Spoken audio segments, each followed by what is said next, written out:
I think it's time we ask ourselves if we still know the freedoms that were intended for us by the Founding Fathers.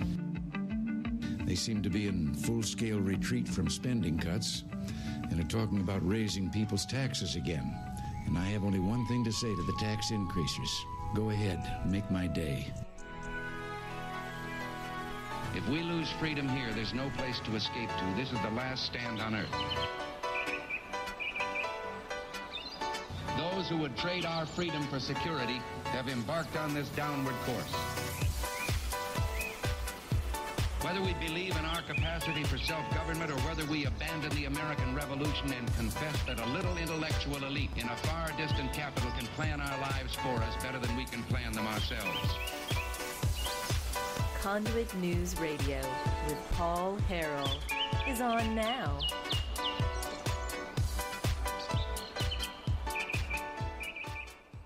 Folks, welcome. Happy Monday. Thanks so much for being with us. We do appreciate it. This is the intersection of conservative ideas and reality. We are building the Liberty Machine, and joining us now, I want to welcome to the program, we have Mr. Brandon Cooper, who is with us, and he is a pharmacist, and you're actually the former head of the Arkansas Pharmacy Association. Right. I'm a past president. Past president. APA, yeah. Okay, so I really appreciate you coming on the program because, first of all, I understand on Friday you were making the rounds here at some other stations. I was, yeah. I was on all the local stations here, explaining the situation. And one point that they all brought up, and this happens anytime you mention this situation about the PBMs, their first question is, well, shouldn't that be illegal?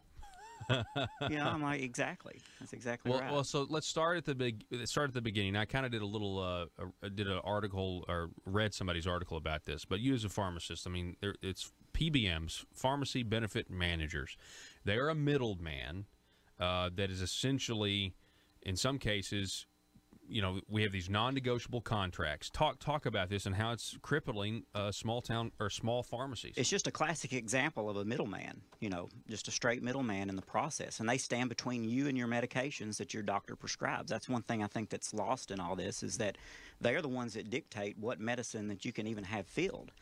And so not only that, they dictate what we're reimbursed. They directly reimburse us, and then they turn around and bill whoever's paying for the prescription, whether it be the government, a local employer, whoever's providing that health benefit. Mm-hmm. Then they turn around and bill them. But the thing is, there's no transparency in this situation whatsoever. These companies are completely unregulated.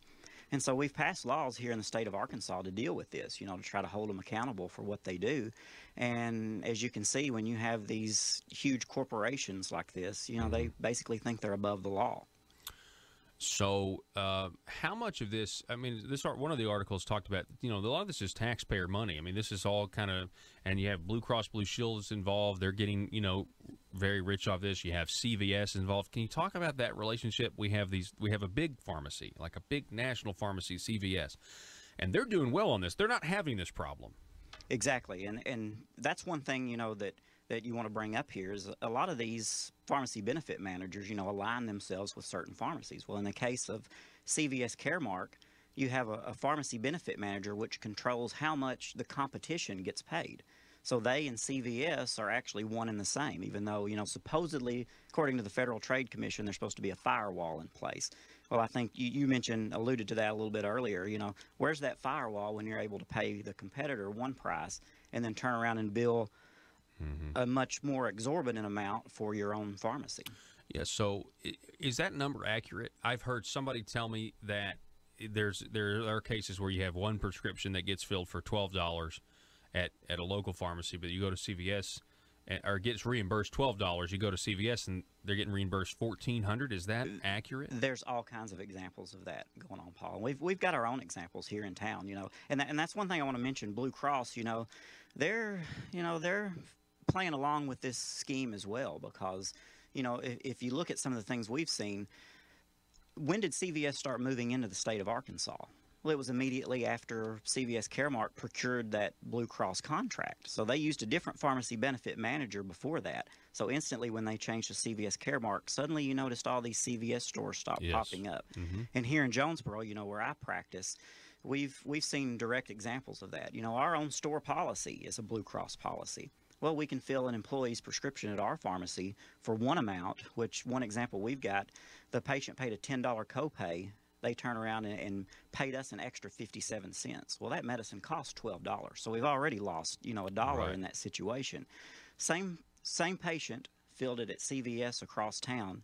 Guess how much they paid themselves at CVS for that same? We got paid $11 almost total. Yeah. How much? I don't know. $100. Okay. Wow. So I mean, you can see this. This is a basic example of just collusion, just government run amok. Because this all started.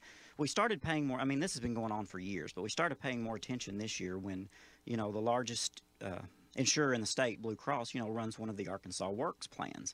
Well, that's using your taxpayer dollars. So if they're willing to pay us one thing and turn around and bill the state through Blue Cross another amount, then that's now this is something serious. Exactly. So that's a serious issue. Okay. So because Arkansas Works is paying for premiums for the Medicaid expansion, they're paying for Blue Cross policies. I see what you're saying. So now we have the taxpayer money being used to really collude with the whole process to put you guys out of business. Right. And that's what a lot of these pharmacies are facing. I have even heard, and we're talking with Brandon Cooper, he's the former president of the Arkansas Pharmacy Association. I've even heard that some of these pharmacies are getting letters from the CVS, and CVS is offering to buy them out, and it's like they want to corner the market, and then they'll be able to do whatever they want with their prices. Exactly, and we're the first step in that onslaught of taking over this state and filling all the prescriptions for everyone in the state through Blue Cross. They think we're easy pickings because they can pick on the small independent pharmacies, and a lot of them are in these smaller towns. I mean, that's the only healthcare professional that's available, for miles and miles in a lot of these smaller towns. And instantly, after they cut this reimbursement rate at the beginning of the year, then we started kind of pushing back on that a little bit. Well, then Blue Cross just decided, well, we'll allow them to just apply it to all commercial plans. So now it's not just tax dollars. They're playing these same schemes with a lot of local employers in the state of Arkansas. Yeah. And like you mentioned, then they start faxing these letters that you'll come in the morning to the pharmacy, and then there'll be a fax on the fax machine, and it says, "Are you interested in selling your pharmacy?" And it comes straight from CVS. So I mean, they're devaluing their competitors, so they can rush in and pay bottom dollar. And they pay bottom dollar, and if they succeed in cornering the market, I would imagine you're going to see pharmacy wages take a dive in terms of what it takes, to hire a pharmacist. And that's already happened, Paul. That's why time is of the essence here. That's why we're pushing on the state legislature to do something, because even in our own pharmacy, we're already we're forced with laying off employees, or like we're going to try to do, cut back on hours. Mm-hmm. And those are jobs. That's small businesses. Yeah. That's the backbone of our democracy here in America, are these small mom and pop businesses. And now you've got these big corporations coming in and, trying to push around the legislature and get their way. Okay, so there's a bill out. There's potential fixes out there, right? What do you know about the potential fixes? Because they're talking about special sessions, things like that.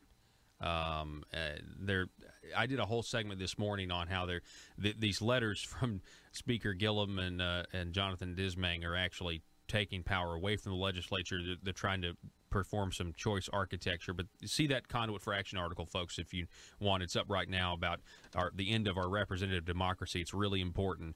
But I guess from a pharmacist standpoint, like you know the problem. Is the governor right now supporting a fix that is acceptable to you? No.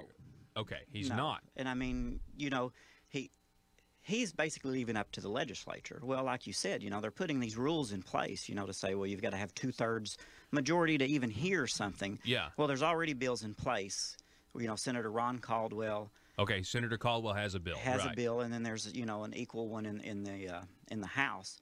To try to bring this up before the legislature. I'm told that ASA doesn't support Caldwell's bill.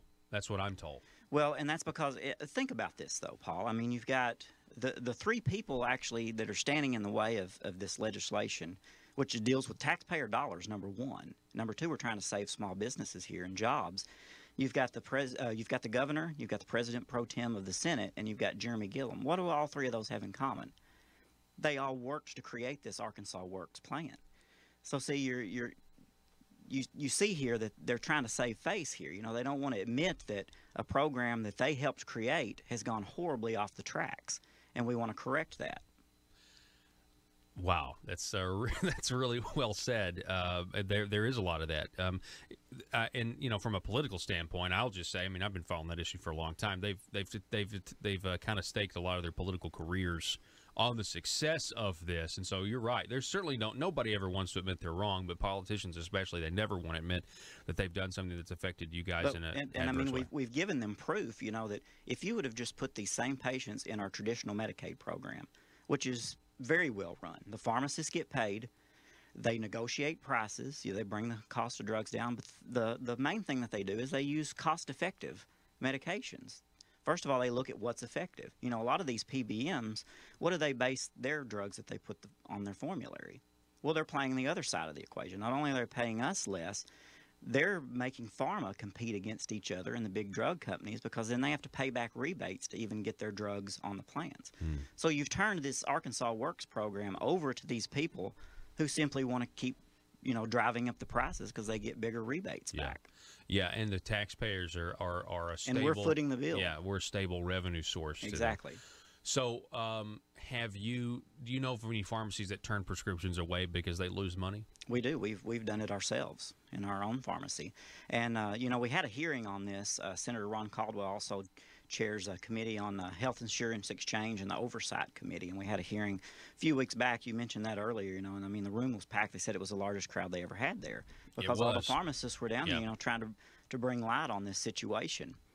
And, part of that committee hearing that they had, was just to try to get to the root cause of this issue. And a lot of eyebrows were raised there, because one thing is Arkansas Blue Cross, if you think about it, they are in direct collusion with CVS Caremark because they are beholden to them to process their prescriptions. Well, part of this, the Arkansas Works plans, it goes back to the Affordable Care Act. And through that, there's a law in place that says that you have to spend a certain amount of premium dollars on direct medical care. Well, CVS Caremark made a deal with Blue Cross, in my opinion, which I think you'll see, the facts laid out in front of you there to support this. But they actually want the cost of those medications to be higher, because that way that shows that they're spending more of that money and they don't have to pay that back as a rebate to the taxpayers.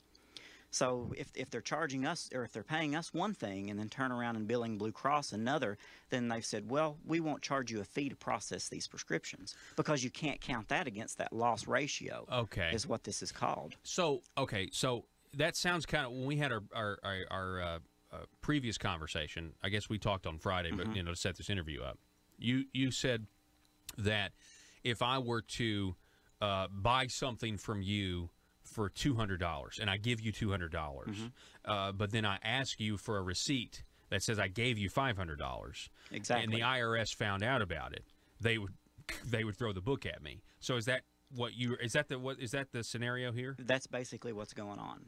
Yeah. Wow. In other words, if I pay you one amount, you write me a receipt for a much larger amount. We make a side deal, saying, well, hey, I can deduct all this off my taxes, at a greater amount, and I'll give you something in exchange for that. They'd throw the book at us. Yeah. And that's what's going on here with your taxpayer dollars. And Blue Cross is just as much to blame as anyone in this situation. That's unbelievable. All right, so we're talking with Brandon Cooper, the former president of the Arkansas Pharmacy Association. So what do we do from here? I mean, you have, like you said, Senator Caldwell has this bill, and am I correct to say that the pharmacists are supportive of what he's trying to do? We are, because what that bill basically does is it's going to make the PBMs have to license with the state of Arkansas. You think about every healthcare practitioner in the state of Arkansas, they have to license. They have a governing board or body over them, that holds them accountable. Even the insurance companies have to, log on with the insurance commission. Yeah. Everybody's licensed, but these PBMs, no oversight whatsoever. Well, I mean, what's funny about this is, I'm not Mr. Create new boards or licenses. I mean, that's but when you put it like Arkansas Works, okay, you're paying these premiums for these insurance policies, and then these insurance, you've got taxpayer money now that's going to participate in this scam. I mean, the whole thing sounds like a scam. It just reeks of fraud and corruption. Yeah, exactly. I mean, something needs to be done about it. And so it's interesting that the governor does not support, I'm told, Senator Caldwell's bill, and it'll be interesting to see, what happens there.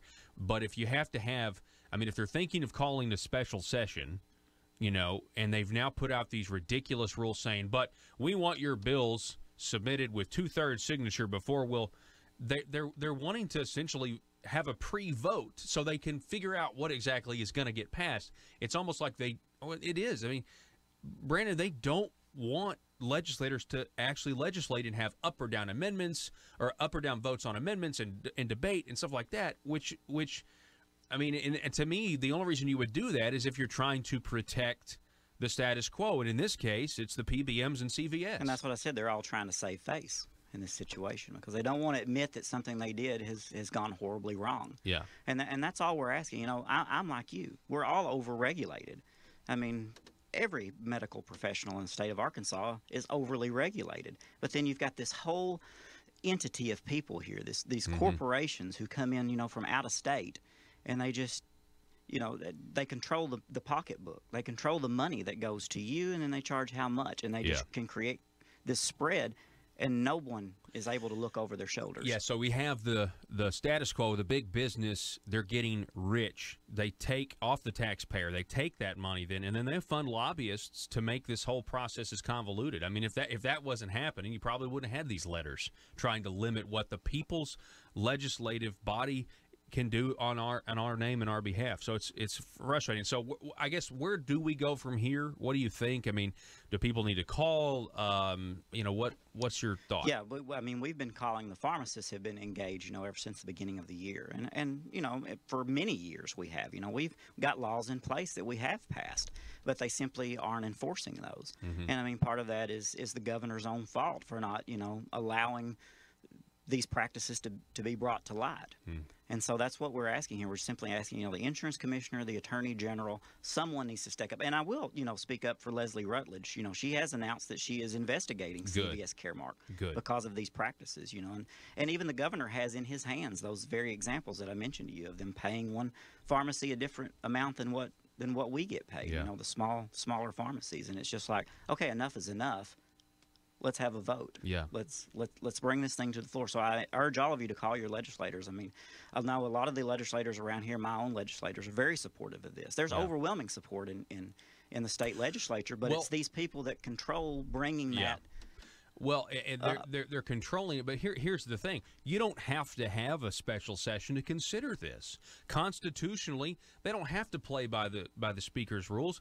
You can have bring up a vote right now in the fiscal session, if you have enough people that are willing to do it. Yeah, exactly. And so they're trying to control the outcome and try to control what is even debated.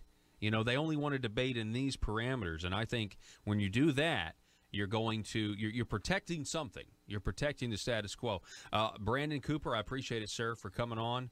I guess tomorrow we'll be talking with, a pharmacist friend of yours, out of Russellville. So I'm excited to do that as well, to just bring more to light about what's going on. I wish you the best, and let me know what I can do to help and get the word out. I appreciate you, Paul. Appreciate you having me on. All righty. Brandon Cooper, everybody, we got to take a break. Back in just a moment.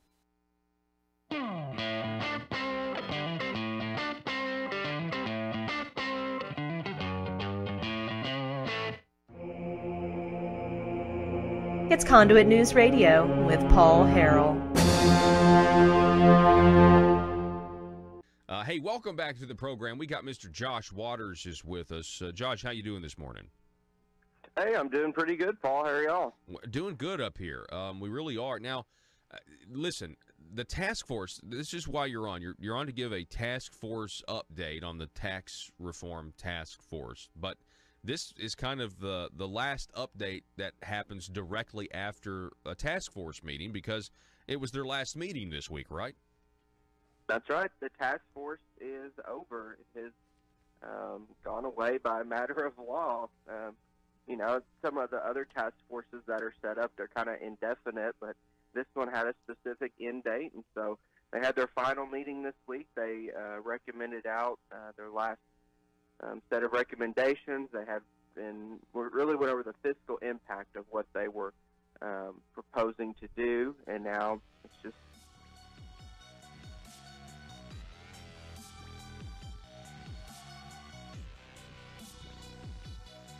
Need your daily news fix? Don't forget to tune in to Conduit News Radio with Paul Harrell. Is with us from the Center for Security Policy. Colonel Deckert, welcome back on the program.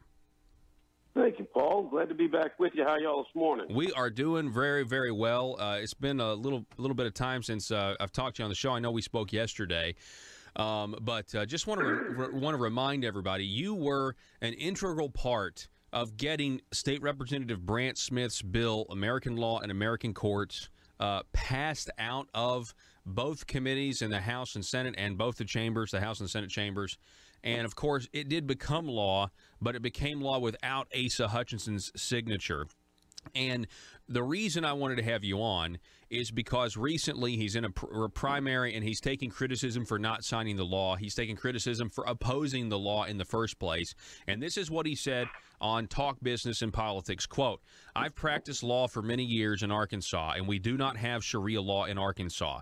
Let me be clear. I oppose Sharia law. Furthermore, I oppose Sharia law being used in Arkansas courts. The legislation in question addressed the application of foreign law, not Sharia law. We need to stop passing unnecessary laws that attempt to address problems that do not exist. I allowed the bill to become law, even though I thought it was unnecessary, or it was not necessary." End quote. Colonel Paul Deckert, what's your response to those comments? Regrettably, predictable would be my response. We saw the governor was opposed to this bill, and Representative Smith did an excellent job and took an ocean of personal heat from the governor's surrogates as well as from the governor himself in person over trying to not let this law become law. Now, this particular law, like any good deceiver, there's truth in what he says, but it's not the whole truth. He's accurate that this is American Laws for American Courts is a bill designed to make sure that foreign law from whatever source does not, by inadvertent action or neglect, weave its way into the laws of the state of Arkansas. That is factually what the bill is about. And as we went through the process and I testified, and if I go too long in the tooth, Paul, correct me, because I kind of live this on a pretty regular basis. We have given, and I think there are people that had my testimony taped, definitely on the House side. I think on the Senate side they may have had some other folks that were watching it. Check with your AP guys. But we gave examples. There's a very famous case out of California that is dealing with Japanese law in regard to estates. And the California court, I know you're going to be shocked to hear this, the California court went ahead and allowed that to be accepted, which totally violated the protections that are granted under the Constitution to those citizens from California. There was no due process. There was no opportunity for representation. All of those rights were denied. In most often practice, and the very most famous case is out of Maryland, happens to be an application of Sharia law. Mm-hmm. And it has to do with family court rights, specifically the rights of a mother and her daughter. The case is referred to as Malik. It's out of the state of Maryland. The thumbnail sketches this. Men and women are married in the country of Pakistan. They have a child. The man decides he wants to divorce the woman, so he claims that she has committed adultery. She flees because under the laws in Pakistan, if it's proven so, she would be stoned. And the only ones that can prove it are him making the allegation or her having 4 men say it didn't. Okay? So she flees to the United States. He gets a judgment against her in Pakistan of divorce and to make him the sole custodial parent. Comes to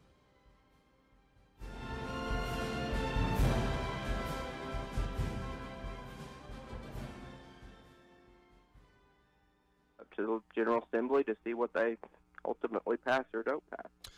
So let's go over some of these recommendations. Let's talk about, because I've already talked with you a little bit here.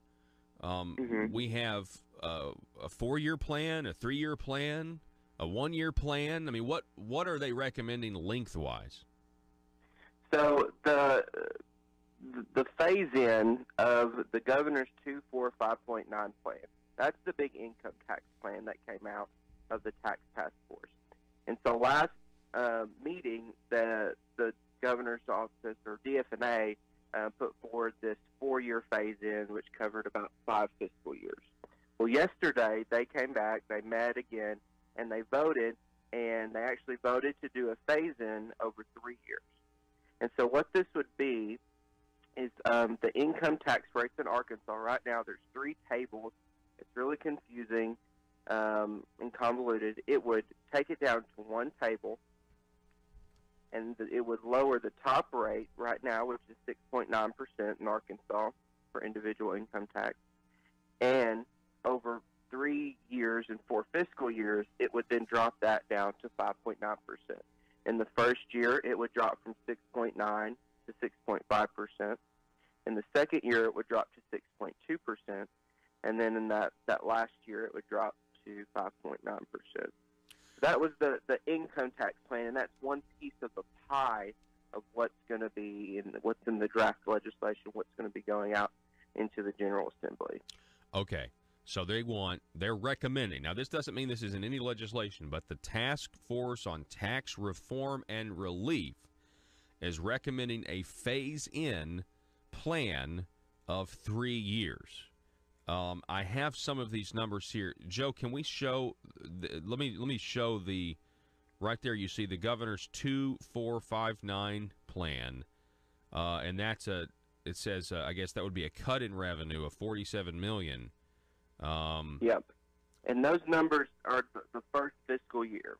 And so, what's all the fiscal impact statements that were presented? They had the draft legislation that they presented at last meeting. And then this meeting was, okay, what's the fiscal impact of that draft legislation? And so in the first fiscal year, those are the numbers you see there. Now, overall, when this is fully phased in, it's about $192 million phased in over. The impact will be felt over 4 fiscal years is the way the fiscal impact statement reads from DFNA. And so at the very end of the meeting, they actually had a vote, and at conduitnews.com, they FOIA'd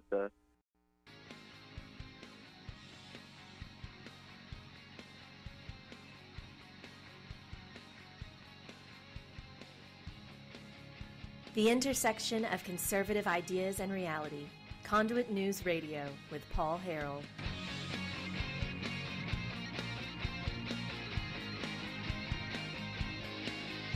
To the United States, to the state of Maryland, I believe it was the courts of Baltimore, and gets this judgment, this foreign judgment, accepted in the state of Maryland as the judge who probably had a gazillion things going on, probably had some criminal cases, maybe had somebody else's estate in front of him, and had this domestic case where they were going to, what we call in Louisiana, they were going to naturalize this foreign judgment. And goes ahead and says, well, you know, that's the laws in that country, and under the principles of comedy and so forth, presto changeo, give up the baby. You're divorced, give up the baby. Wow. And they, of course, fought it and appealed it and so forth. And that's how we know about it, because it went to an appeals court. Now, this is just the blind acceptance. This was done in absentia. She did not have a right. They could have gone through the divorce proceedings here in the United States. It's not saying they couldn't go through the proceedings. It's just that the proceedings, that where you did it and how you did it, denied this woman, who was at the time a U.S. citizen, denied her her right. Yes. Okay? So that's kind of what we're talking about. That's kind of the impetus. That's where you get, that's where you get the motivation to make sure these things are done correctly, because there are real people out there that really get hurt when these things are done. And pardon me for droning on a little bit here, but some of the things that the governor said, I was recently asked to speak with some folks in the state of Idaho in regard to this, and I had the ACLU came out, and gotta love them. You know, you see them doing the devil's own work everywhere they show up. God love them. But the ACLU folks said the same things that the governor said in your article, and that's why I know it's a canned line, because I hear it all over the place. So you're saying ASA is taking the same line that you've heard the ACLU make in other states? Yes, that is exactly what I said. And the canned line that the ACLU uses in other states is, and their supporters and their acolytes, is this is a solution in search of a problem. Mm-hmm. Okay, so we're going to rewind the tape on that. This is a solution in search of a problem. Anyone who uses a line like that does not grasp Leadership 101. Leadership 101 is proactive and forecast solutions prior to the problem existing. So let me stop you. Example. Yeah. Let me. I want to hear the example, but let's just read the beginning. You've laid it all out using ACLU talking points. You've laid out the case in Maryland where we do have this international law, you know, from a civilization that is not compatible under the U.S. Constitution with what they're trying to do. And yet ASA starts his statement by saying, I've practiced law for many years in Arkansas, and we don't have Sharia law here. So that's his excuse, is he's been a lawyer in Arkansas a long time, Colonel Deckert. So we don't need this, and that comes to your point of leadership. Continue, please. All right, so, again, there's truth in what he says. I believe him. I believe he has practiced law for a long time in Arkansas. And I believe that you do not have Sharia law in Arkansas right now. I believe both of those statements. Now, there's a military principle. You can currently find it in a book by the same name. The theory is called left of bang. Bang is any incident. I'm talking to you from New Orleans. It could be a hurricane, it could be an incident. Up where y'all are, you've got New Madrid Fault, an earthquake could be an incident. Mm-hmm.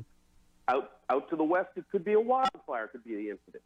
Or at Little Rock Airport, it could be a terrorist incident. Whatever the thing is, that's bang. Right of bang is how quickly we respond once there is an incident. Something happens, we respond. That's to the right of it. Left of bang is what we do before bang. Now, there's not a lot I can do pre-earthquake except prepare. There's not a lot I can do pre-hurricane except prepare. For some other man-made things, I can prevent. And there's where the difference comes in. And that's where leadership comes in. What have we seen? It hasn't happened here yet, but it's happening. What have we seen? How do I prepare in order to prevent? And that's what this sort of legislation does.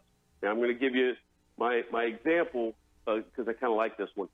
So let's use a fire. What we're talking about is we have seen that there have been fires in buildings. So the legislature, who expresses the will of the people and makes the laws, and sometimes elected officials need to be reminded of that, the legislature who expresses the will of the people and makes the laws says things like, we know there's fires that happen. It hasn't happened in our building yet, but we're going to come up with a rule that says you need to have sprinklers. You need to have sprinklers above the second floor so that if there is a fire, we don't lose the people in the building. Mm-hmm. Okay? The people who were focusing on, well, we've never had a fire. Okay? You're correct. The building is standing. It has never caught fire. So what's your solution? Let's spend money on bigger engines in the fire truck so they get there faster after the building catches fire. That's your idea of leadership? You want to come up with a better way to respond after it happens, but you don't want to do a doggone thing until it happens. You know, it's the sort of thing where I feel sorry for these timid souls who refuse to lead, because should anything happen, they will never have a night's sleep again if they have any kind of a functioning mind or connected soul, because they know they will have missed the opportunity to do what they were elected to do. So God bless the legislature in the state of Arkansas, because they did lead. They did say, this is a step to make sure that we prevent mothers from having their children taken away from them, because some place other than here came up with a ruling, and we had people that didn't have the clear express will of the legislature to stand on firmly and act. That's all judges do. Yeah. Judges simply say, yes, this is in compliance, no, this isn't. Judges don't rule from the bench. Some of them need to be reminded of that, too. Yeah, they do. For sure. Wow. I mean, that's just really, really powerful stuff. And I love that concept, left of bang, right of bang. And it really is, one is what a leader does, and the other is what a leader does not do. And I'm really glad, Colonel Paul Deckert, that you recognize what the Arkansas General Assembly did, because they did stand up to a lot of pressure. On our Facebook feed over at facebook.com/Conduit News, State Representative Brant Smith is watching this interview, and he just said repeatedly, I was told I'm looking for a solution to a problem that doesn't exist.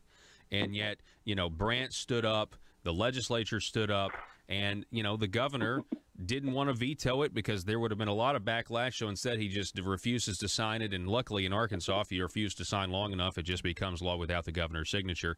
And so here we have. But now he's taking criticism for that in a primary, and he's coming out and saying the law wasn't necessary.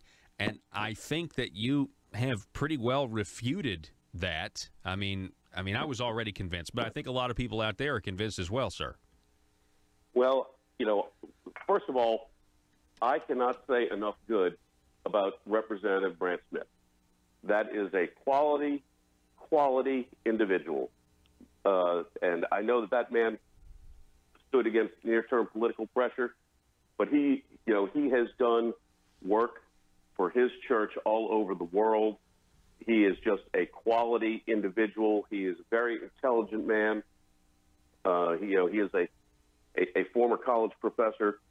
And a good one, a real one, not some, freak like we have on a lot of campuses out there these days. Yeah. Just cannot say enough good about him. And what I'm referring to, and I want to be perfectly clear, that I'm simply stating what the law does and the actions that I've seen. Like I said before, I don't have a cross against Governor Hutchinson per se. I have a cross against some of the actions that people have taken and the things they have said. Yes. And if they want to fall into those given buckets, that's on them. Yeah. But when I've seen people act a certain way, at some point in time, I have to be a sapient being and draw a conclusion. So, what we've seen and the actions that were taken by the men and women of the legislature, both the House and the Senate in Arkansas, were stellar. And they vigorously debated, and they, pointed out where they thought there were issues, and there were amendments that went back and forth so that this would be in pure, conforming with the laws of the state of Arkansas and the will of their representatives. And real quick, 'cause we're out of time. We're out of time. But Colonel Paul Deckert, just tell us how many other states have passed this a version of this law that you're intricately involved in all this across the country? There's 10 that have passed it. In addition to Arkansas, there are another, I think, 5 that are somewhere in the process as we speak. So this isn't like some bizarre fringe thing. The first ones that passed it, the earliest ones that passed it, Tennessee, Louisiana, were in the beginning of 2003-ish. Wow. So these have been out there for a long time. And when people say things like, well, that's not constitutionally valid. Oh, really? Hello? It's been 15 years. Mm-hmm. It's in place in other places. So they're red herrings. They're throwing. They're like a howler monkey. They poop in their hands and they throw it at you. Colonel Paul Deckert, I appreciate it, sir. It's always a pleasure. Thanks for dropping a lot of truth here on the program today. And be safe and let's stay in touch. Thank you, Paul. Appreciate it. All righty, folks. Russellville-based firearms manufacturer Omega are making clones of the most notable German firearms in the world. These delayed rotor-lock firearms have been and are currently used by law enforcement and military worldwide. At Omega, they manufacture their guns right here in Arkansas and produce the best reproduction in the marketplace that comes with a complete 5-year warranty. At Omega, they take firearm manufacturing seriously and offer discounts to active and retired law enforcement. Whether you're using Omega firearms to defend the public, defend your family, or for target practice, Omega has your back. For pricing, go to omega-guns.com. That's omega-guns.com.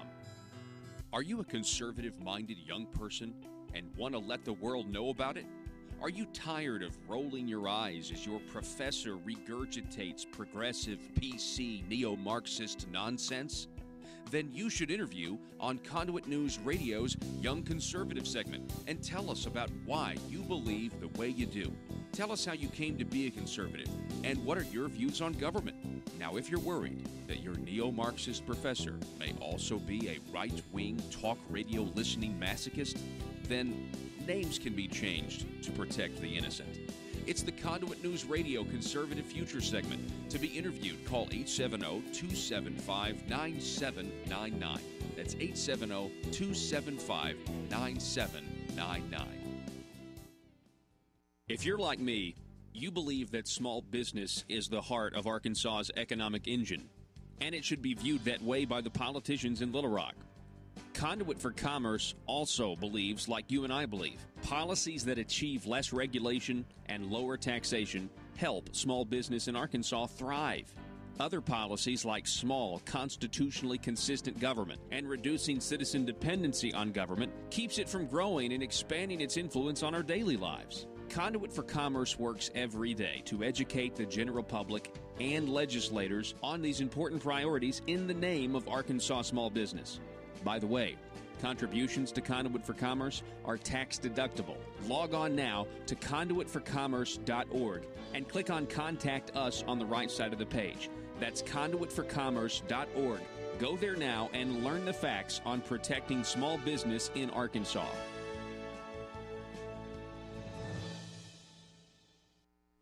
The ballots actually, and so you can see how each individual member of the task force voted their preference of the income tax plans that had been discussed. Looking at this graphic here, Josh, it says there's a net tax increase for the first fiscal year. Tell us about that. Yes, Paul, I think that's kind of the big takeaway right now. Unless something changes, if everything that was presented, that was draft legislation, that was part of the governor's plan, if all of that's taken into consideration and ultimately passes, we're looking at an increase of $38.2 million in the first fiscal year. That's a net tax increase. Now, what we talked about, the big piece, was the decrease, the income tax plan, in that first year, bringing the top rate 6.9 to 6.5, right?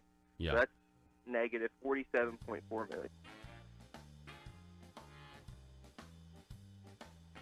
Exposing the truth and everything the Marble Palace establishment keep trying to cover up. It's Conduit News Radio with Paul Harrell.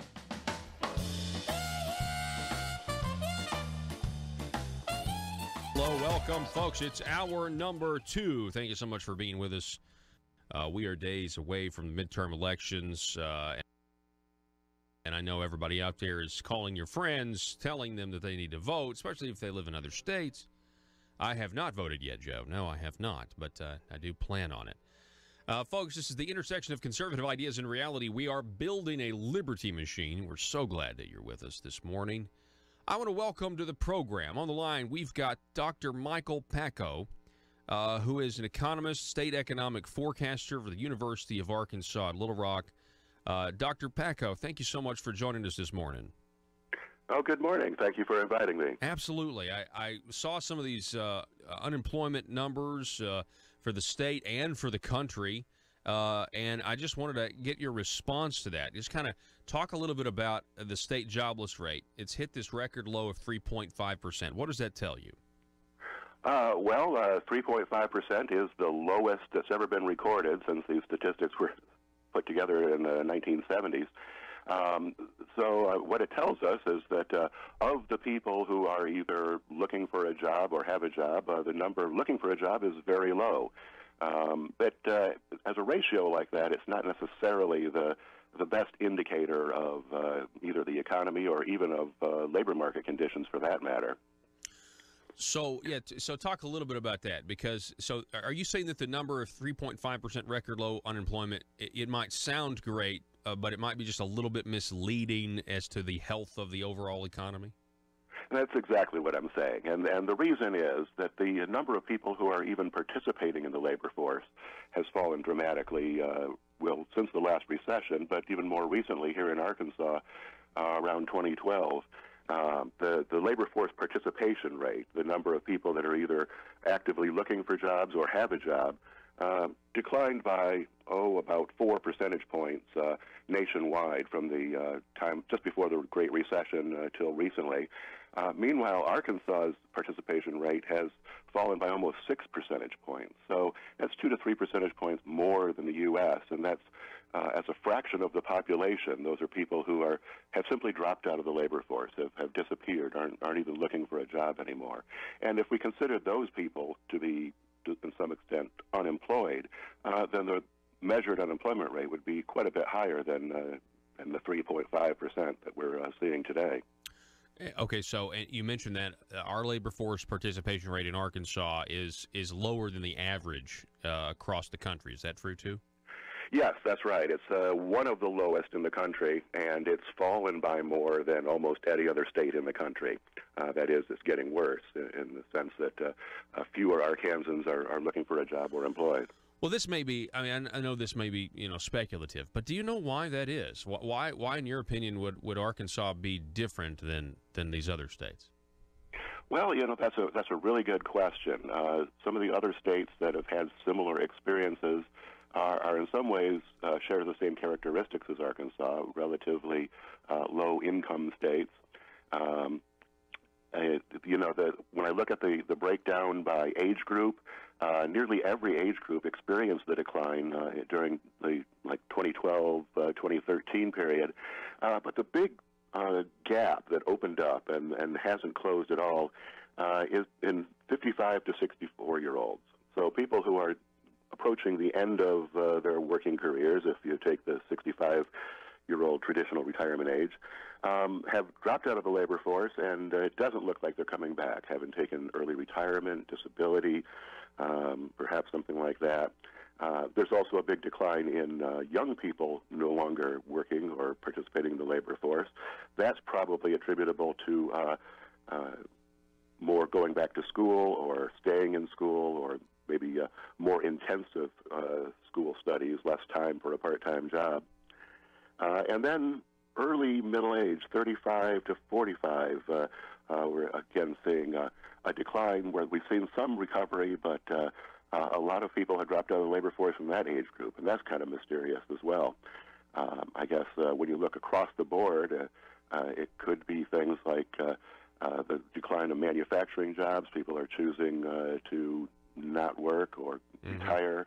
There's some speculation that the opioid epidemic is keeping some people out of the workforce. Interesting.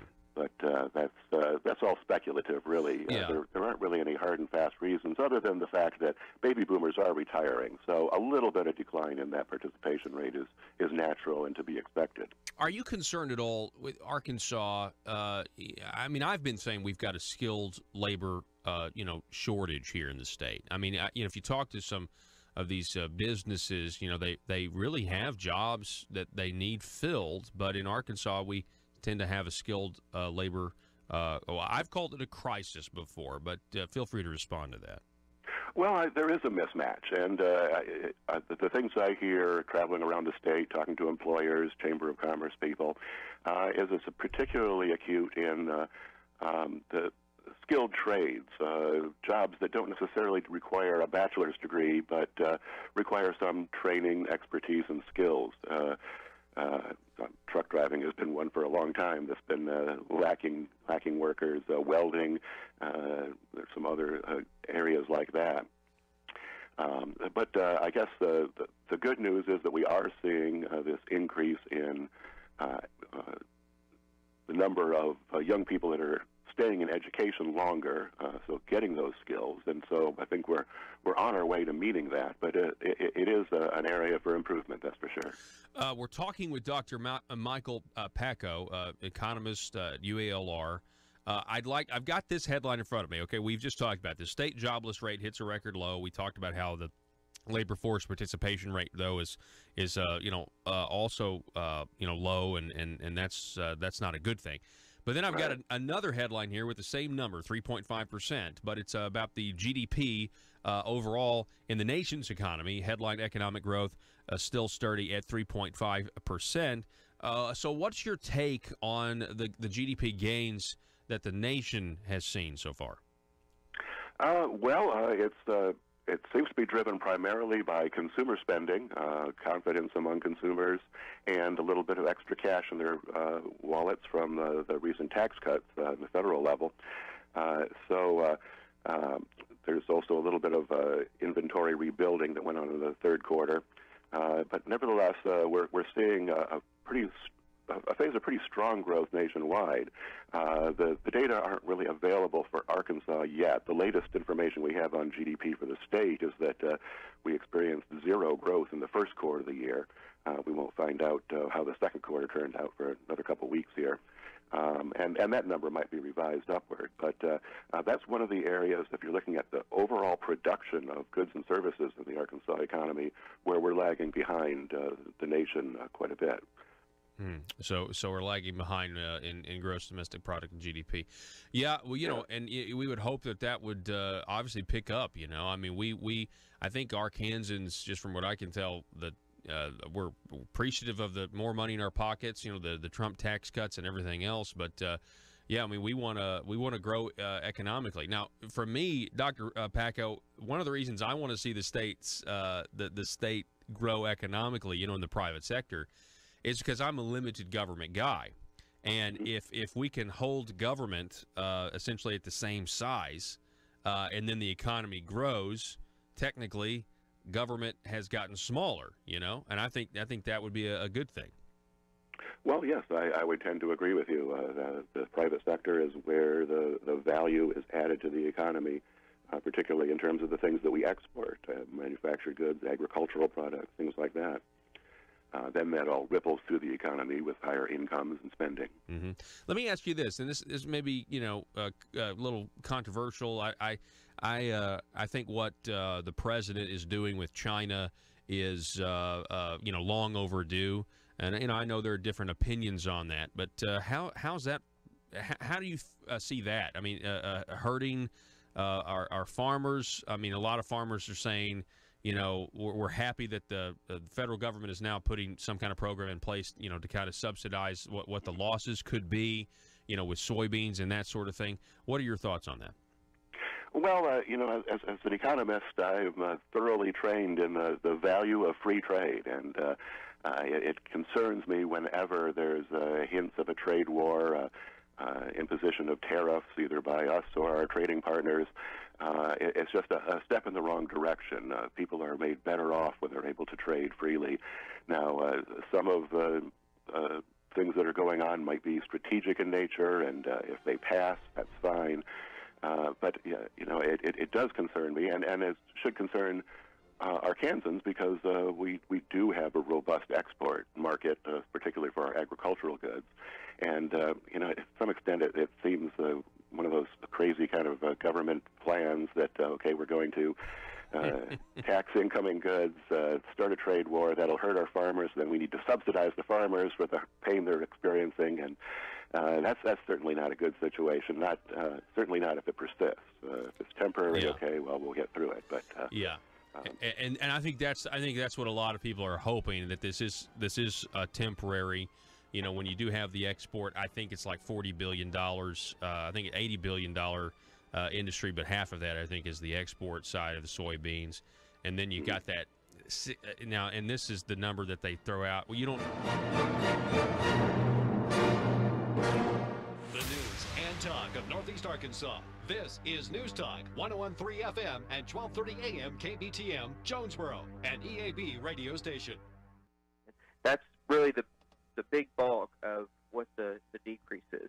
However, when you look at the other draft legislation that the task force prepared and the fiscal impact statements that DSNA prepared for those, and you add them all up together, that's where we see the increase of $38 million. So I know you've been talking about it. We talked about it last time. You know, where's it going to land? You know, there's tax shifting. You're cutting here. You're increasing there. You know, where are the people going to be at the end of the day? Well, for the first fiscal year, right now, as things stand, it's a net increase of $38 million. And I guess it's extremely frustrating because this task force was set up to do tax reform and relief on the people, and I remember State Representative Charlie Collins. I remember Senator Bart Hester. They wanted to go ahead and do this 2 years ago, and they pulled their legislation that would have attempted to make these, you know, some of this stuff immediate, and instead they said, hold on a second, let's have a task force and talk about this, and we'll do it right. And now we have this task force with these numbers. They're recommending the first fiscal year that they go through this a net tax increase on the people of $38 million more going to the government. Now, I thought at the very least, you know, they would try to keep it neutral, to keep government the same size. But I'm really confused here, Josh. Well, I mean, you know, they can say, you know, people can lie or get confused or spin things, but numbers don't lie, and these are official numbers from the Department of Finance and Administration. These are the numbers we're given. And when you add them up, you take the increases with the decreases, that's what we get. Now, I want to put a caveat on there because, like I said, there's a phase-in of this income tax proposal. And so in fiscal year 2021, the income tax reduction would be $71.8 million. You know, but Paul, even then, the way they've structured some of these others, so take, for example, the indexing of the motor fuel tax. In the first year, that's an $11 million increase. Well, by fiscal year 2021, that's a $22 million increase. And then fiscal year 2022, it's $32 million. So even when we look at future years, some of these, you know, impact statements didn't give, you know, impacts for fiscal year 2021. But we know, you know, if you're raising the internet sales tax now, okay, it's $32 million, and then next year they say $35 million, then there were no more estimates given. But if you extrapolate that out and you continue to do the increases with the decreases, you're seeing, you know, until several years down the road as certain triggers are met, you're seeing a lot of tax shifting and not a lot of tax relief. Okay, so how many, according to their plan, if we do what they recommend, how many years does it take for the government to get less money? Does that ever happen?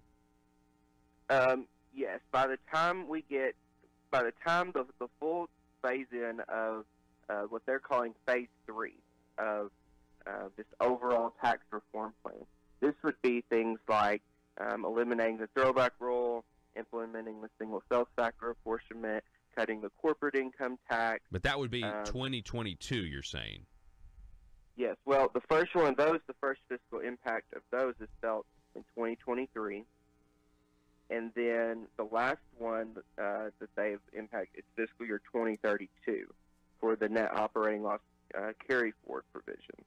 Now, Paul, we've got to put a caveat on those, too, because the way they've drafted this legislation is those last two I mentioned there that are the bigger ticket items when it comes to less money going to the government, they have put some conditions on those. And the conditions are, one, that the net revenue coming in from income taxes has to go up 2%, multiplied out by the number of years and compare it back to the baseline year. Oh, my gosh. And the long-term reserve fund has to have as much money. And so really there's lots of things that can happen between now economic and when these economic conditions may be downturn, met. you know, yeah. I mean, I was just talking to somebody the other day. We've had 9 years of a bull market. I mean, that didn't happen very often. Okay, so we're talking.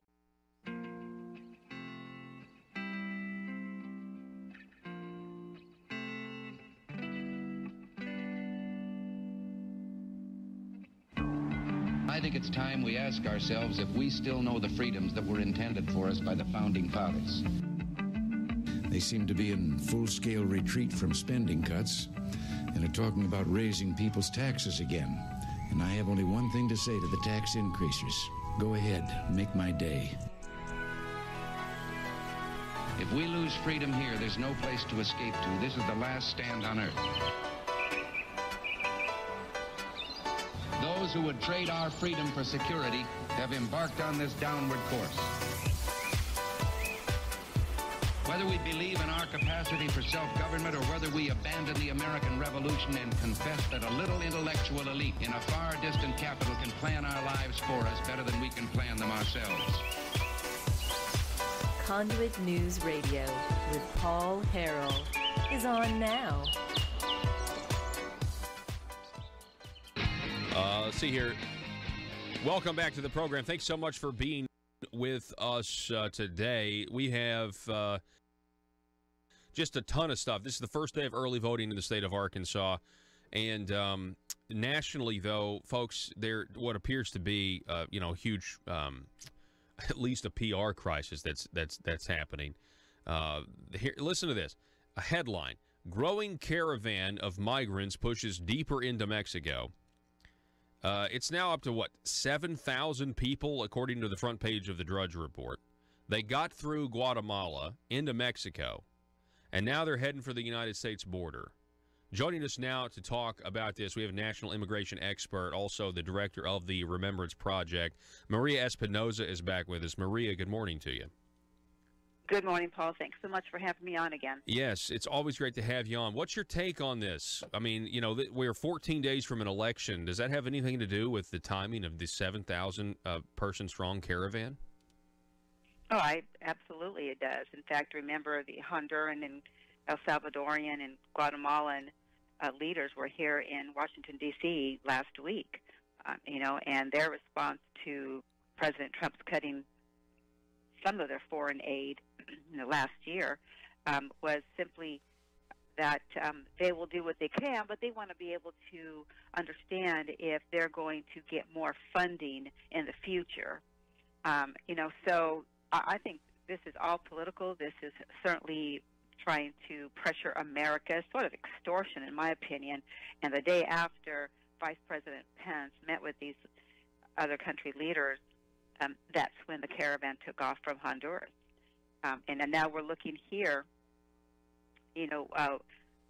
I believe that Guatemala and Mexico allowed this caravan to push through.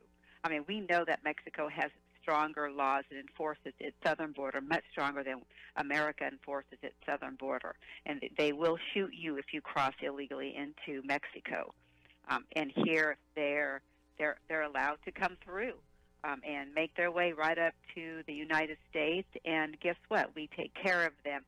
Not only do we give their countries U.S. foreign aid for specifically these types of problems and violence, economic purposes, but we now are being forced to take care of their citizens, those citizens that they no longer want in their country. So, yes, this is absolutely, number one, orchestrated and intentional, and yes, the midterms is key here. Yeah, we have people that want to hurt the Trump administration domestically by hurting him politically. We've seen that with China, what they're trying to do to influence the midterms in states that Donald Trump won with, targeting on the farmers and everything else. And that affects us here in Arkansas. And now we have these countries south of the border. It seems they're doing the same thing. So let me ask you this. We've got Mexico. You say their immigration laws are pretty strict. They will shoot you if they cross the border. But we also know, just by general, consensus, Mexican officials are pretty easy to bribe. So my question is, do you think George Soros or some of these ultra-left, are they bribing the Mexican officials to let the migrants through? Oh, that's hands down, I believe so. Absolutely. And, again, Mexico welcomes them, in my opinion. They'll, a few years back, remember they gave them a 3-day visa to cross through their country only on the terms that they would not remain in Mexico. So they're helping them get across. And now I'm looking at an article where the federal government is sending police officers to the southern border, 2 727 Boeing planes filled supposedly with federal police officers. My question is, when they get there, are they going to fill these planes with the members of this caravan and bring them up to, closer to our border? I don't trust Mexico. Obviously, they push out their citizens, and a few years ago I was doing some research, and learned that 2/3 of the illegal aliens at that time who were living in the United States were from Mexico, and they came from 6 to 7 states in Mexico. So that tells me that these individuals were intentionally encouraged to cross illegally. And we also have seen the pamphlets that was discovered back in the 90s. They were very basic, almost like comic strip pamphlets telling their citizens on how to get to the border, hire a coyote, what to wear, what to do, what to say with an agent finds you, and where to go to get help here in the United States. So. And they also give them scripts, say this particular legal phrase, and now you'll be admitted into the country, and you'll have a court date. The credible fear. Yeah. We're talking with Maria Espinoza. Check out her stuff. It's the remembranceproject.org. It's an organization founded to remember those who have been murdered by illegal aliens. Like preventable deaths is the key there. If we would secure our border, have a immigration policy that actually works. Speaking of securing the border, Maria, I would like to know what you think about President Donald Trump's statement. He says, listen, these people are not getting in. He's come out and been pretty forceful at this point. He knows they're coming. And he's threatening to put the military, not reserves, but the military on the southern border. What are your thoughts on that? We asked him to do just that last month. So he has been very patient. He has warned them, but if we don't enforce our laws, Paul, we have no country. We have no constitution. And number one priority is for our leader is to protect our country and its citizens. And that's what he's doing. And whether you are a Democrat, Republican, Independent, you have to side with safety here in the United States, and the Remembrance Project is the only organization in the country, and it's probably the world that we're seeing, because people from other countries are reaching out to us wanting the Remembrance Project and the Stolen Lives Quilt to go into their countries as well, because they're having the same types of problems, especially in the UK, with illegal aliens there. But yes, I encourage President Donald Trump to place the troops in the border, double the ICE agents, and the immigration, the Border Patrol. But we also are asking all of your listeners there, Paul, to please recognize the National Remembrance Day for Americans killed by illegal aliens. This day we've recognized this day for 7 years now, and it is the first Sunday of each November. So come November 4th, we are going to have another event here in Washington, D.C., in Lafayette Park, near the White House, to remember and honor our fellow fallen Americans, because they are permanently separated from their loved ones, and they should still be here if only our laws were enforced and politicians placed American lives first.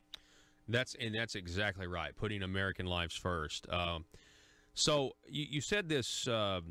You said this earlier, that you have these leaders from these countries. They met with Vice President Pence, and then about maybe not getting as much U.S. money, and then they send this this force. And so I got this text right after you said that, and somebody has a question: Are we paying Honduras not to invade the United States, or if we stop paying them our taxpayer dollars, they send an invasion force? I mean, think about that. What other response would any leader have but to then send troops to the border? Exactly. And again, President Trump has tweeted that no more money will be given to Honduras, Guatemala, El Salvador if they do not stop and come pick up their people and return them to their countries. That's exactly what's going on. And you were talking earlier in your show on the left. This is not a matter, an issue about politics, Paul. We're so far beyond that. If we don't stop and think about what we're doing here and place American first and do what's best, just like President Donald Trump is doing, he has the best interest of America in mind. And, understand that the entire Democrat Party will completely resist him no matter what he says. Many of the Republicans will so as well.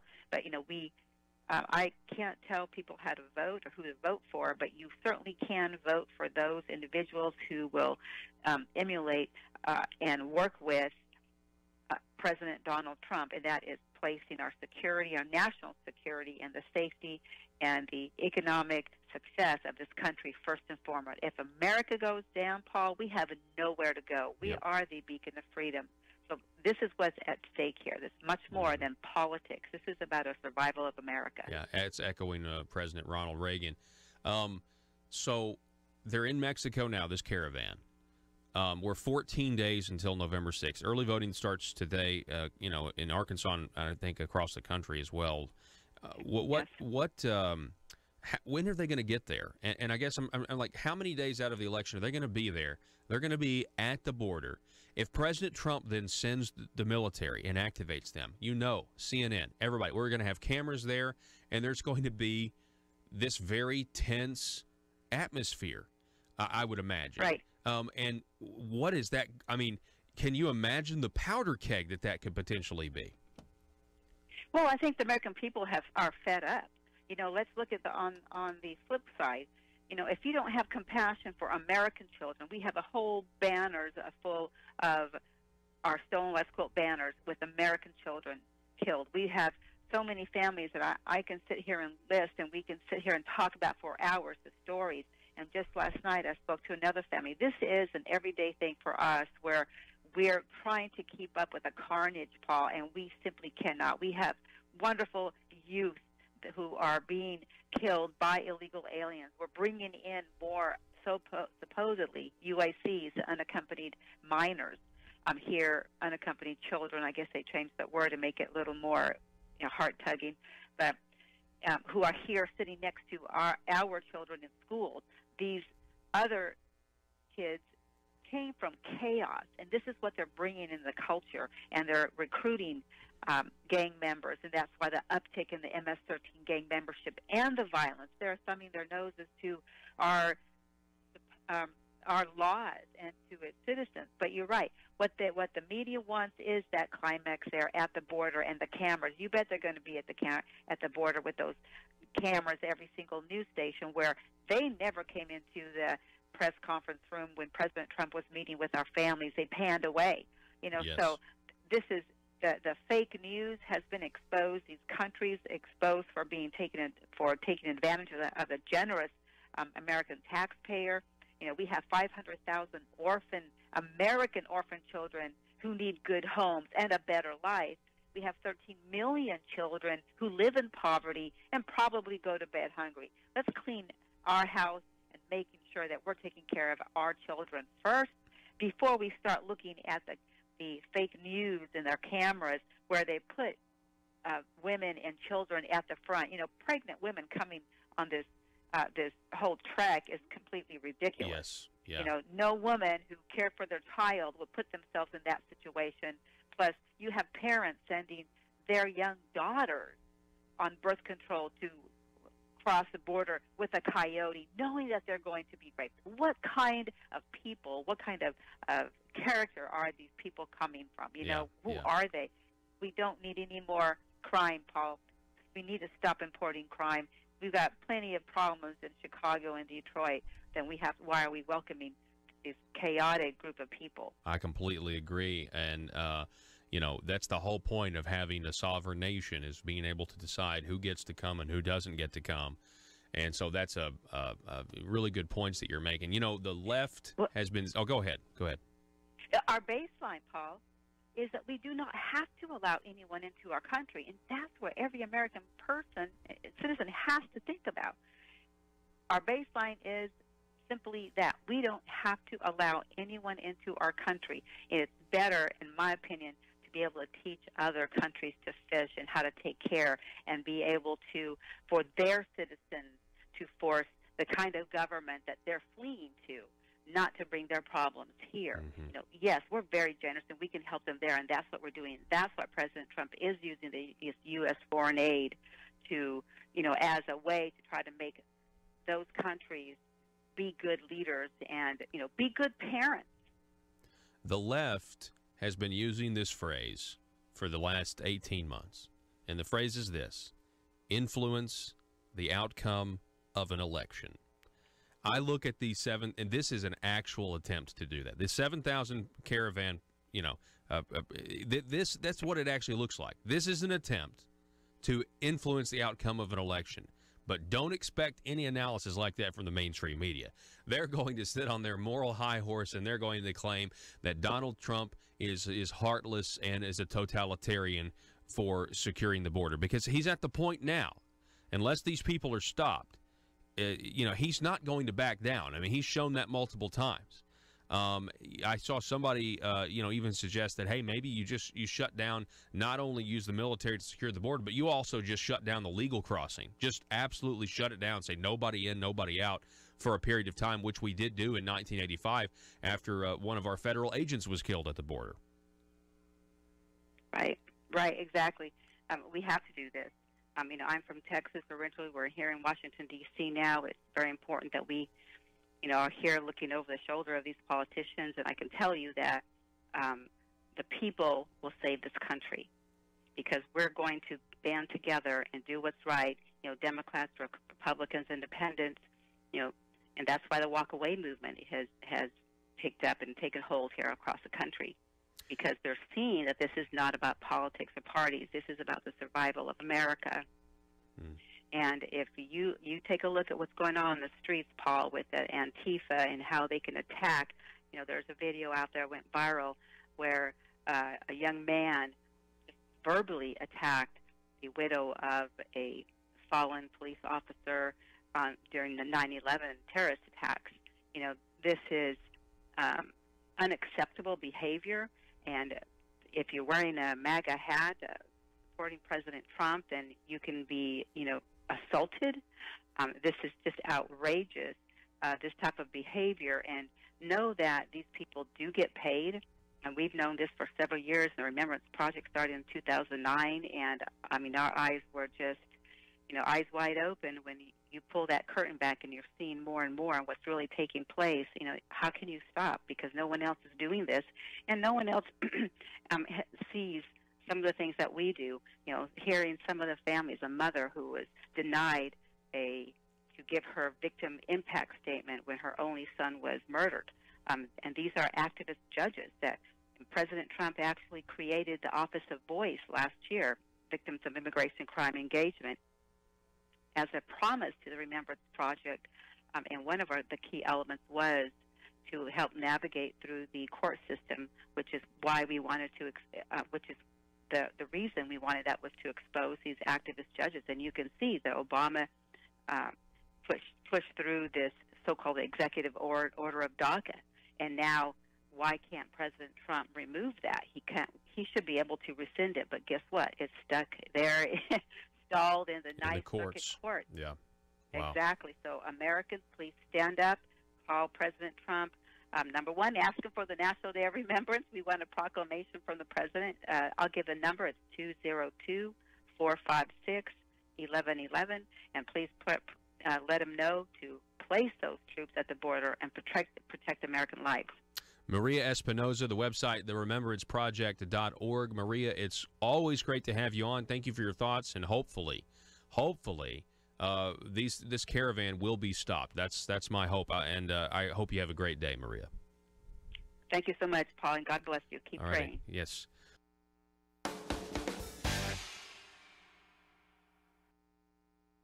With Josh Waters here, and we're going over these numbers. I want to read, for some of you that haven't seen the graphic, if you're just listening on the radio, we want to give you this information. What in the first fiscal year, this is the Task Force on Tax Relief's plan for the first fiscal year. An increase in the capital gains tax, which would bring in $7.7 million. repeal the tax credit for political contributions, which would bring in to the government $500,000. New fees on electric, hybrid, and alternative fuel vehicles would bring in another $600,000. The motor fuel indexing tax, which would bring in $11.3 million, which again would also guarantee that the tax would go up every year, essentially indexing to the price of inflation. As inflation goes up, they're going to keep making more money on gasoline purchases. Then you have the Tax Reform Act. Determined to drain the swamp in Little Rock, it's Conduit News Radio with Paul Harrell. Ladies and gentlemen, welcome back to the program. We've got a special treat on the line with us. I want you to welcome to the program for the first time. We've got the president of the Club for Growth, Mr. David McIntosh, is on the line with us. David, welcome to the program, sir. Pleasure to be with you, Paul. Thank you. Yes, sir. So I wanted to have you on, and I really appreciate the opportunity to have you on, the head of a great organization, standing for the principles of constitutional government and individual freedom. How do you see the political landscape right now in the context of the midterm elections that are coming up in, just a week or so? What are the stakes right now for the country? I think they're huge stakes right now. What we've seen happen for the last 2 years is the Democrats and very liberal Democrats that turned into a mob for the Kavanaugh hearing, trying to tear apart the Trump administration and Congress, getting things done like repealing Obamacare and cutting taxes. And that momentum was cresting. What the Kavanaugh hearings really did it, woke up Republicans that supported President Trump, said we want to change Washington, and they realized this election is just as important as the 2016 presidential election to make sure that we can keep that momentum going. And we're starting to see in race after race where the extreme left has been attacking Republican candidates like French Hill in Arkansas and 40 or 50 other members around the country. Now the Republican voters are standing up and saying enough is enough. We're going to come out and support our guys who are supporting the agenda for continuing economic growth, continuing with more tax cuts, continuing to stop the government regulations coming from Washington. So I see a counterwave coming, and it'll all come down in the next 2 weeks as to which group is able to get more people to the polls. I think you're right. I think it's a counterwave as well. I think it started with Kavanaugh. I think the news cycle right now with the 7,000, illegal immigrants heading our way, or they will be illegal immigrants. Well, they're already illegal. They're in Mexico. It's our whiteboard this week behind us, as I've been broadcasting, says foreign invasion. Let me ask you this. Again, we're talking with David McIntosh, the president of the Club for Growth. You can find out more, clubforgrowth.org. Speaking of French Hill in his race, in a lot of these races where you have Democrats trying to unseat Republicans in red states, like Arkansas. Arkansas is a red state. His opponent, Clark Tucker, though, tries or at least attempts to try to distance himself from Speaker Nancy Pelosi. The fact of the matter is, if Democrats were to take control of the House, Nancy Pelosi's raised a whole lot of money, and she's going to be the Speaker again. And, Americans need to realize that. And what everybody has to point out is that first vote for who's going to be Speaker is the one that matters most. And so even if somebody has served the country in the military, seems more conservative on issues, when it comes right down to it, if they can vote for Nancy Pelosi for Speaker, they're voting against Trump, they're voting against conservative issues, they're voting against freedom, basically. And that's what it comes down to in each of these House races. Who will control Congress in the next 2 years? Will it be a Congress that will actually be more conservative than the last one? I think they'll be able to get more done because we'll have more seats in the Senate, for one thing. But will it be the conservative Republican group, or will it be this arch-liberal mob that we saw come out for the Kavanaugh hearing that basically want to conduct war on everything that President Trump is trying to do? And those...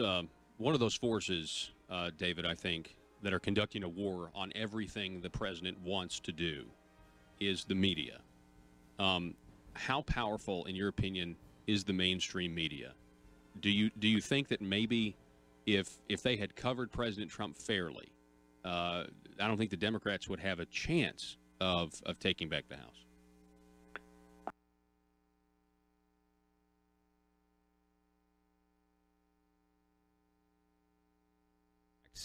Hey, what's the difference between the Tax Reform Act, Josh, and the governor's plan? Because both of those are in here. The Tax Reform Act would actually be a tax cut on that one thing of $1.4 million. Then the governor's income tax plan in the first year would be a cut of $47 million. What is the Tax Reform Act, though? So the Tax Reform Act is really a hodgepodge, I guess, of 8 different tax proposals. A lot of it is not necessarily a big reduction up or down of revenue, and actually the removal of sales tax on car washes was the decrease there, the $1.4 million. But this would do a couple things. One, it would say, okay, the franchise tax, okay, DFNA is going to take that over. There's a property tax provision in there that says the Assessment Coordination Department, okay, they're going to put out guidelines for counties in determining what properties may be exempt from paying property tax, nonprofits, that kind of a thing. It's going to say they have to report, tax exemption and deductions each year. One thing that's kind of different too is there's a couple of provisions in throughout all of this that it kind of switches things up. It removes an exemption or it adjusts the tax, and so that people kind of pay it up front, and then you can come back later and keep all your information and come back and apply for a rebate or a credit. Okay. And so it's kind of a restructuring. So the next one is the governor's 245.9 plan on this list, which is, again, $47 million decrease in the income tax. Now, that's what I think everybody's going to focus on, is that they're recommending a big income tax cut here, another essentially $50 million. But then we get hit with an increase in the internet sales tax that will bring in another $32 million to the state. Then you get hit with the conformity with federal law tax increases. Part of the governor's overall tax plan is presented to the tax force. That's going to bring in another $28 million. So they want to conform Arkansas tax law to federal law where it will bring in more money. That's another $28 million. Removal of sales tax exemptions on magazine subscriptions, $2 million. A premium tax credit adjustment of $3 million, which means in the first year, if they do what they are proposing, the people of Arkansas will be paying $38,221,707 more.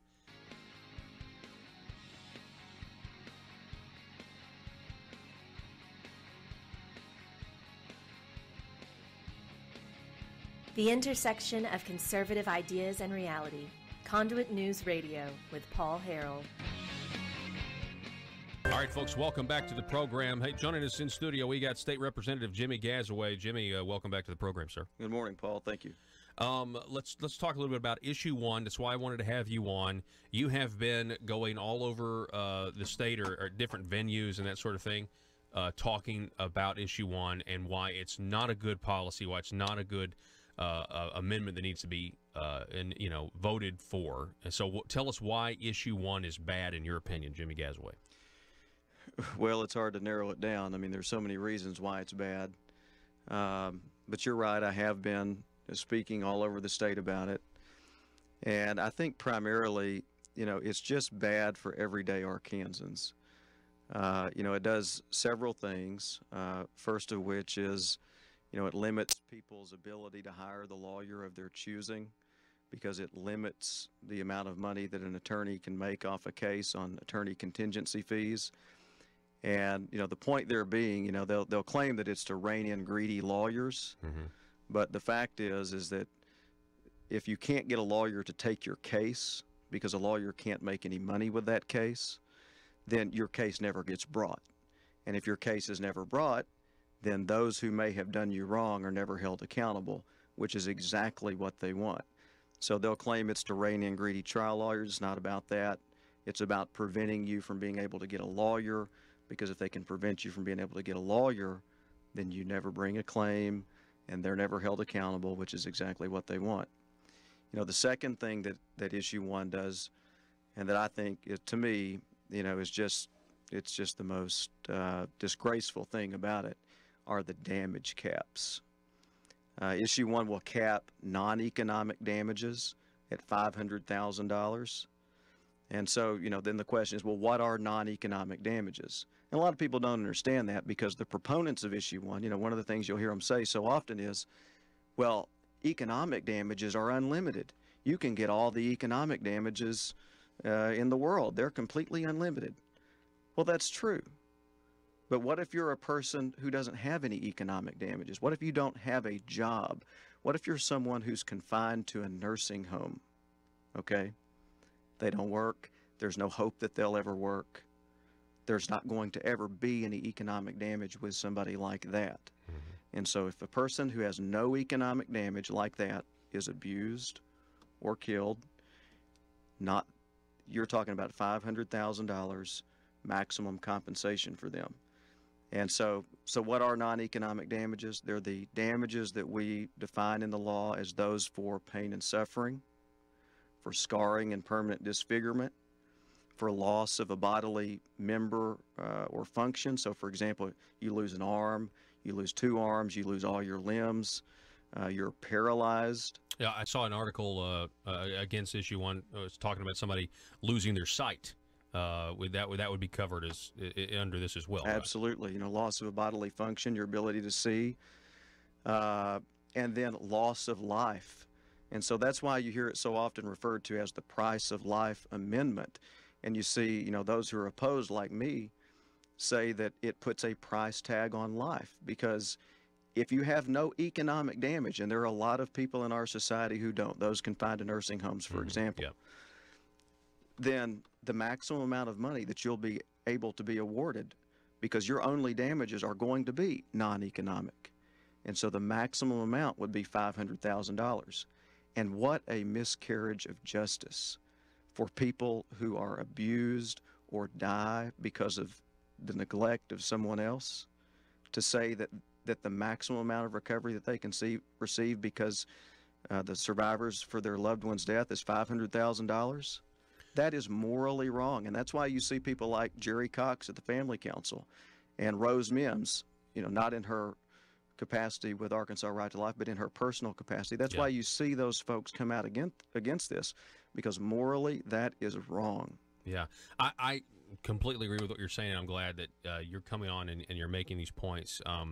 You know, you also have an incentive factor to look at here when it comes to, does a business, nursing home, trucking company, insurance company, whatever, do they have an incentive once they have done something wrong that's resulted in a death or disfigurement or whatever? Do they have an incentive to make sure it doesn't happen again to somebody else? And if you cap it at $500,000, the nursing homes are just going to have it's going to be an itemized thing. How many times we get sued if they can find a lawyer? That's right. How many times do they get sued? All right, well, now it's just on an Excel spreadsheet. It's a cost of doing business. Every couple of years, we're going to pay $500,000 or less to somebody somewhere for killing somebody or doing something. And once that gets just kind of factored in, you don't really have an incentive to do right. You know, talk about greedy trial lawyers. Are you kidding me? This is about greedy big business. This is about greedy nursing homes. And I'd like to ask you, Jimmy, and we're talking with State Representative Jimmy Gazaway. We've got a judge who's in jail for taking a bribe from nursing homes, or a nursing home owner, allegedly. Only in Arkansas can you have a bribee, but we still don't have any charges against the briber. But this judge pled guilty for taking $10,000 to lower a nursing home judgment that was against a nursing home. We have convicted felon Jake Files. In the discovery, we know when when the bill was filed, I think by it was Eddie Joe Williams at the time, filed this situation's predecessor, this bill's predecessor. He got $80,000 from a nursing home owner right after it was filed. And it's like, only in Arkansas do with all that information, you know, this thing still gets on the ballot under, you know, a lot of, you know, push from, you know, the party that's in charge. And so Is that just, they want to talk about special interest. Well, this is special interest. The reason we are voting on this is because of special interest. Well, you're exactly right. I mean, I've heard some people refer to it as, I refer to it as the Price of Life Amendment. I've heard some people refer to it as the Special Interest Protection Act because, the folks who are behind it, I mean, let's just be honest about it. It's the special interest. It's the nursing homes who, like you said, there's a former circuit judge who's in federal prison today because he pled guilty to accepting a bribe from a nursing home owner in the form of apparently a really large campaign contribution. There are the other allegations that you mentioned, and I think that's under investigation. We'll see what happens with that. Yeah. I don't want to accuse anybody of anything. You never really know. So I'm not going to right. go there. But the circuit judge pled guilty to accepting a bribe. And so, who's behind this? The nursing homes, the trucking association, the medical society, the healthcare association. It's all the normal players. And like you said, one of the things I hear so often about this is, well, I'm a conservative, I'm a Republican, and conservatives and Republicans believe in tort reform. So shouldn't I be for this? I mean, isn't this a conservative thing? And one of my responses to that is, this is not about Republican versus Democrat. This is not about, conservative versus liberal. The fact is, this is the history. You can go look it up. There's been tort reform offered in Arkansas. You can go back to 2001, 2003, back in previous legislative sessions when the legislature was controlled by Democrats. I mean, go back and look at those bills and look who the sponsors on them were. Yeah. They were Democrats. The vast majority of the legislature in 2003 was controlled by Democrats. Here's the point. The legislative environment is the swamp, okay? And the swamp is still there. It's always been there. It's still there. It's just the alligators have changed from blue to red. Mm-hmm. And the players just, it's the same players in a lot of instances. They've just swapped a blue jacket for a red jacket. It's not about Republican versus Democrat. It's about the special interests trying to get their way. Yeah, and they want to insulate themselves from having to, to pay out, this money. Let's talk about the other thing this does. It lets the legislature set rules of evidence for the judicial branch. It's a clear violation of the separation of powers, in my opinion. So talk a little bit about that. I don't trust the swamp to set these rules any more than I trust the judiciary to set them. I'd rather it be where it's supposed to be, in the courts. Yeah, right. Yeah, that's the other thing about it. So there are three parts primarily, and I kind of touched on the attorney part. If you limit attorneys' fees where they can't make any money on a case, then you'll have people who may have legitimate claims who won't be able to get a lawyer, who won't be able to bring that claim, and no one's ever held accountable. The second part, the damage caps, of course, which I talked briefly about. One thing that I didn't mention in there, and you talked about being able to hold those responsible for harming others accountable, and that is, not only does it cap non-economic damages, again, which are pain and suffering, scarring and permanent disfigurement, loss of a bodily member or function, loss of companionship, and loss of life. Not only does it cap all of those things at $500,000, which are currently unlimited. Right now, if you went to court in Arkansas, you can be made whole as a victim of, abuse or neglect or being ran over by an 18-wheeler, nursing home abuse, whatever. The courts have the ability to make you whole. If that $500,000 cap for non-economic damages passes, they won't have the ability to make people whole again. But then the other portion of that cap is the cap on punitive damages, which it caps at $500,000 or 3 times the compensatory damages. In other words, the total amount of damages. Well, here's the problem with that. We live in an economy of scale. Mm-hmm. And you may have seen recently, the news reports where Apple was the first corporation ever to reach $1 trillion valuation. Yes. Did you see that? Yes, I did. Yeah. And I think Amazon's right on its heels. Amazon will probably be worth $1 trillion pretty soon. And punitive damages are those damages that we recognize in the law that are used to deter future bad conduct. In other words, they're used to punish bad actors, to deter them from ever doing that thing again. And what issue 1 will do is it will limit punitive damages to $500,000 or 3 times the compensatory. And I don't mean to make $500,000 not sound like a lot of money, because it is. But again, in an economy of scale, where you're talking about you have corporations valued at $1 trillion. Yeah. You know, many of the Fortune 500 companies, multiple billion dollars. Big Pharma, for example, you know, you have CVS Caremark is buying out the insurance company Aetna. Yep. And I think they're, my understanding is they're paying cash of like $60-something billion. And you're going to say $500,000 in punitive damages to a company like that is going to deter their future bad conduct? It's nothing. I mean, what a joke. It's a drop in the bucket. Yeah. I mean, $500,000, again, is a lot of money. But when you're $1 trillion corporation, or when you're a multi-billion-dollar corporation, is $500,000 or 3 times the overall compensatory likely to deter future bad conduct? They won't change their behavior at all. No. Yeah, not at all. So, you know, let's be real. But the last That's part. truth right there. That's State Representative Jimmy Gasaway. That's a lot of truth. Go ahead. Go So ahead. the last part that you mentioned, so I wanted to get to that too, which is the rule-making authority. And, you know, I've said that, you know, this could be maybe the most dangerous part. I mean, it's certainly the most insidious. In other words, you know, people aren't going to recognize its true danger, and they knew that. Mm-hmm. But this may be the part that they want the most, because if you can control the rules, you can control the outcome. Okay? So let me give you some examples, like some of the rules of evidence, for example, in a case. If you can control what evidence is admissible in a case, so maybe they change the rules of hearsay to where, you know, you have somebody, well, I know this happened, somebody told me that. Well, you're not going to be able to say that in court. You'll never be able to get it in and get it admitted. If you can't get it admitted, maybe you can't prove your case. You know, the rules of discovery, for example, and that's one of the big ones. You know, discovery is that portion in a lawsuit where you can request documents, you can make the other side answer questions, you can take depositions.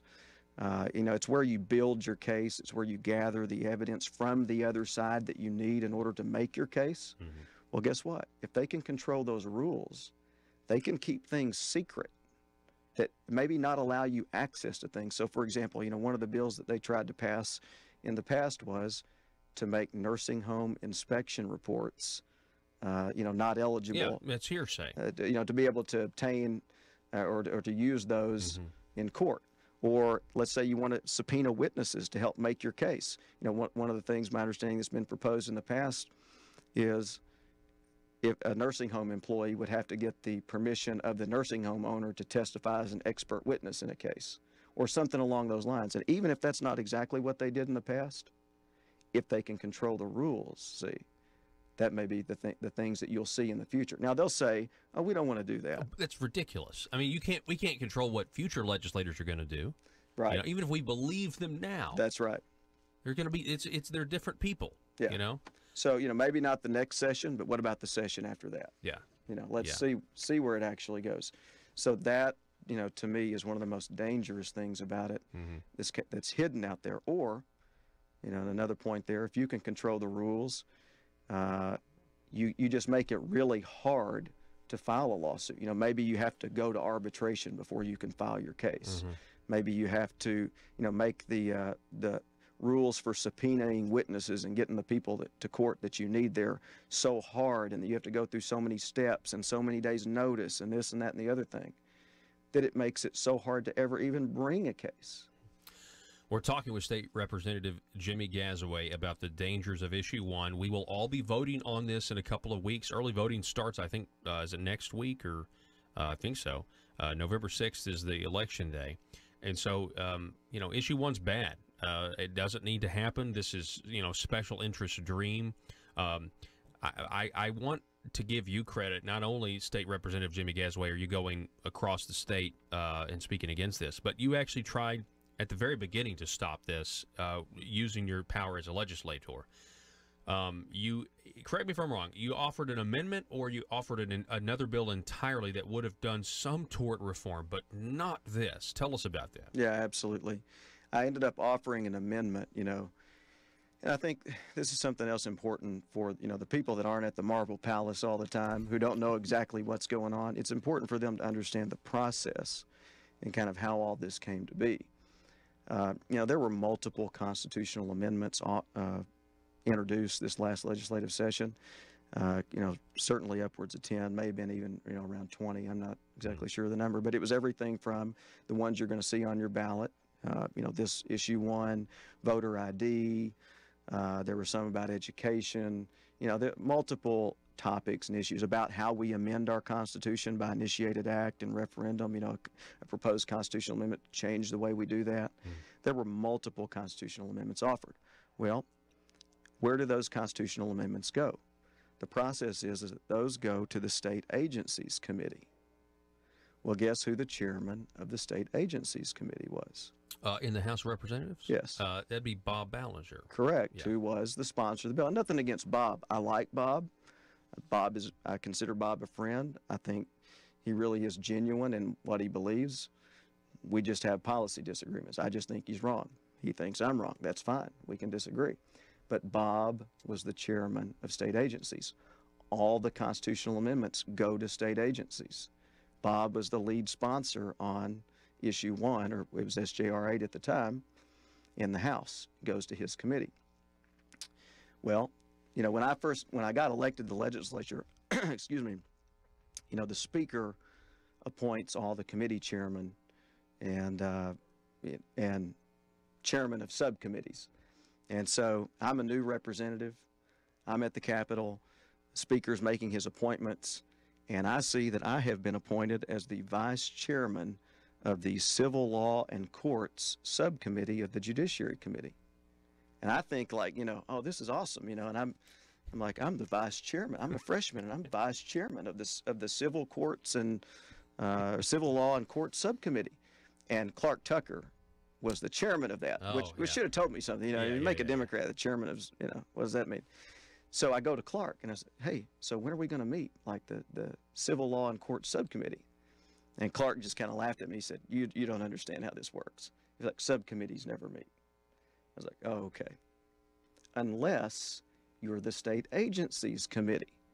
Because what they did was they took all those constitutional amendments in state agencies and referred them to a subcommittee on constitutional amendments. And they said, we're not going to let the full committee consider all the constitutional amendments that have been introduced. We're going to let the subcommittee pick 4 that will be considered before the full committee. See what I mean? Yeah. So, at that point, I had filed, along with Brian King, he was the Senate sponsor, kind of an alternative tort reform proposed constitutional amendment. That never made it out of the subcommittee, okay? So they knew which ones were coming out. Yeah. And SJR 8. They stacked the deck to get the results they Sure. wanted. Yeah. So SJR 8 was one of them. So that comes out of the subcommittee. That's one of the 4 that... Russellville-based firearms manufacturer Omega are making clones of the most notable German firearms in the world. These delayed rotor lock firearms have been and are currently used by law enforcement and military worldwide. At Omega, they manufacture their guns right here in Arkansas and produce the best reproduction in the marketplace that comes with a complete 5-year warranty. At Omega, they take firearm manufacturing seriously and offer discounts to active and retired law enforcement. Whether you're using Omega firearms to defend the public, defend your family, or for target practice, Omega has your back. For pricing, go to omega-guns.com. That's omega-guns.com. Are you a conservative-minded young person and want to let the world know about it? Are you tired of rolling your eyes as your professor regurgitates progressive, PC, neo-Marxist nonsense? Then you should interview on Conduit News Radio's Young Conservative segment and tell us about why you believe the way you do. Tell us how you came to be a conservative and what are your views on government. Now, if you're worried that your neo-Marxist professor may also be a right-wing talk radio listening masochist, then names can be changed to protect the innocent.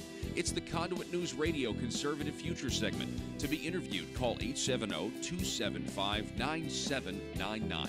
That's 870-275-9799. If you're like me, you believe that small business is the heart of Arkansas's economic engine, and it should be viewed that way by the politicians in Little Rock. Conduit for Commerce also believes, like you and I believe, policies that achieve less regulation and lower taxation help small business in Arkansas thrive. Other policies like small, constitutionally consistent government and reducing citizen dependency on government keeps it from growing and expanding its influence on our daily lives. Conduit for Commerce works every day to educate the general public and legislators on these important priorities in the name of Arkansas small business. By the way, contributions to Conduit for Commerce are tax deductible. Log on now to conduitforcommerce.org and click on Contact Us on the right side of the page. That's conduitforcommerce.org. Go there now and learn the facts on protecting small business in Arkansas. In the first year, with the hopes that future legislators will continue this phase-in plan and not stop it, to where eventually, if the economy still does well, if the government's revenue still does well, we eventually will get relief in, 2024, and that would be 14 years after the Republicans took control of the legislature in 2010. Is that what's happening here? Wow, yeah, I didn't think about it like that. Yeah, and Paul, I don't mean to make things sound worse than they are, but I think people should know too, with the internet sales tax, that number you gave, that's state revenue. They actually did give an estimate for city and counties. That's going to be an additional $10.8 million in the first year to cities and counties.